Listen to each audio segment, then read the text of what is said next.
over now. While we're getting our results ready, we have one presentation coming online, and Dr. Jairam Reddy is going to introduce that. Okay, now we are going to have the last presentation of this international conference by one eminent professor, Dr. Rangaswamy. Dr. Rangaswamy is the registrar of Visvesvaraya Technological University, also called VTU. It is the largest university in Karnataka. Dr. Rangaswamy was a professor. Now he is heading this university and he is serving as the registrar. Now he is coming live from Belagavi. Please listen to his talk. Arjun, bring him online. Dignitaries, on the dais, after dais, were participants, who are present in the St. Joseph's premises, and those who have joined online, and the president of the program, Reverend Dr. Swibert De Silva,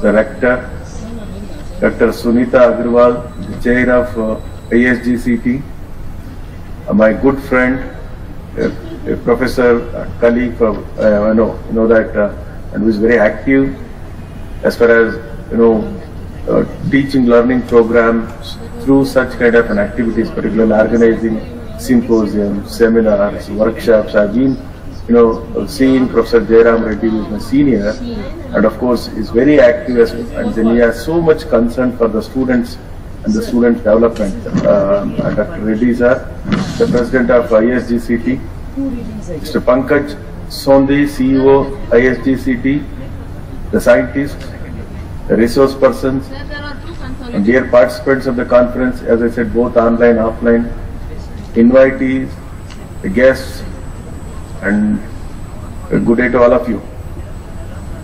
At the outset, I must thank Professor Jairam Reddy and Professor Ashok Adagali, who is a professor in BMS College of Engineering, Department of Biotechnology, for inviting me for this program. And the cancer, and in the last 10 minutes, I could able to listen to the young students during the presentations for about 30 or 40 seconds. Such a vibrating presentation these young students have given. It is a much debated subject, my dear friends, today. Now, okay.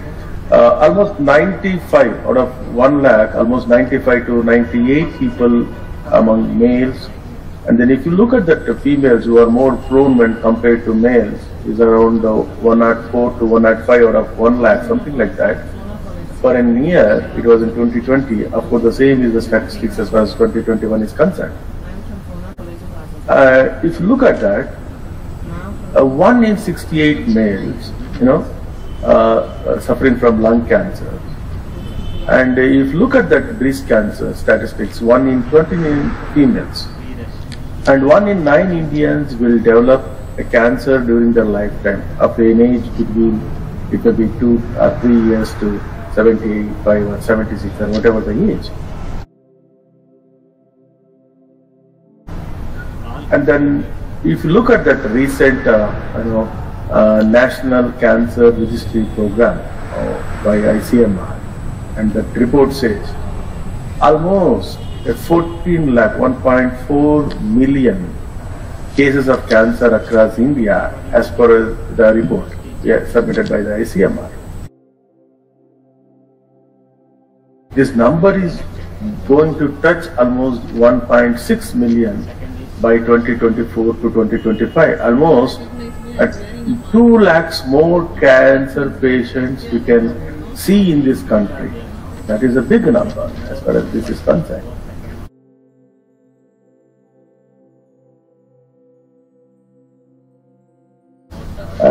And most common cancers, you all know that we have been that blood, whatever the cancers, lung, mouth, esophagus, yes, related to the stomach, or the pharynx.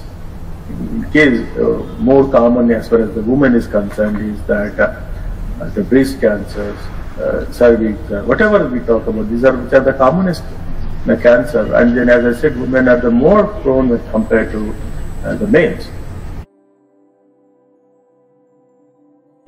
But with an ongoing, demographic or epidemiological transition, and today the cancer is emerging as one of the major public concerns in this country, particularly in India.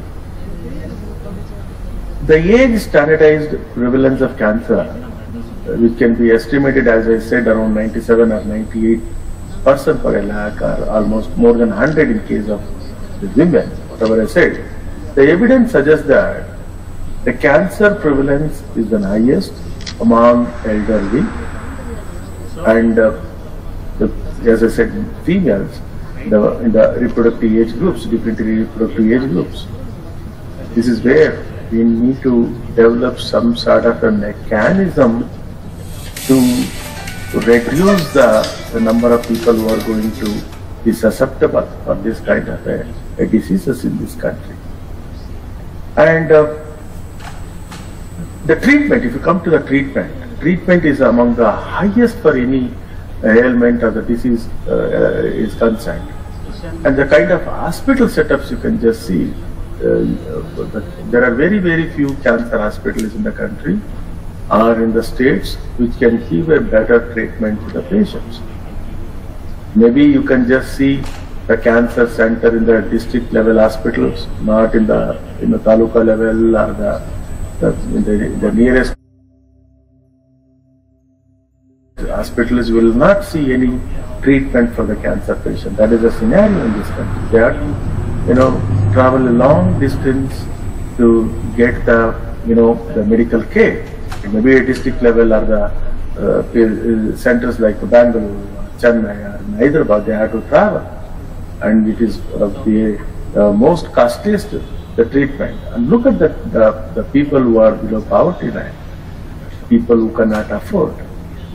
And if there is a one cancer patient and he will be suffering for almost several years, and each year that family needs to spend maximum amount of their earnings, they have to keep separate money for this kind of an expenditure out of their earnings.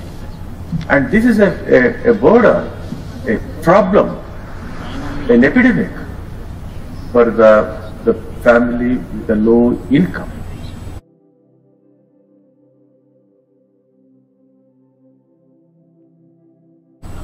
And you cannot imagine the treatment from the private hospitals. You can imagine, some extent, a treatment from the public facilities or the government hospitals.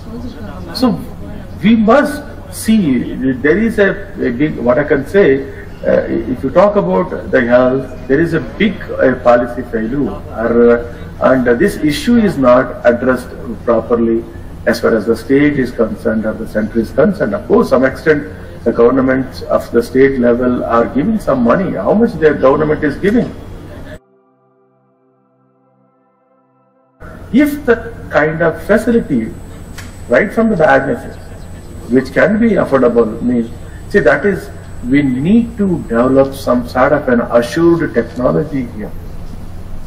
Affordable, scalable, sustainable, and rapid, which is very unique. Such technologies we need to develop looking at the cancer patients are concerned. It may be for the diagnosis, early diagnosis, that's where. See, some people with the cancer will have only one treatment, but most people have a combination of treatments. Today we don't know chemotherapy, the radiation therapy, surgery, immunotherapy. Look at that kind of things. See, or even hormonal therapy, what one of our young friend was talking about. The clinical trials must also be an option for the patients, isn't it?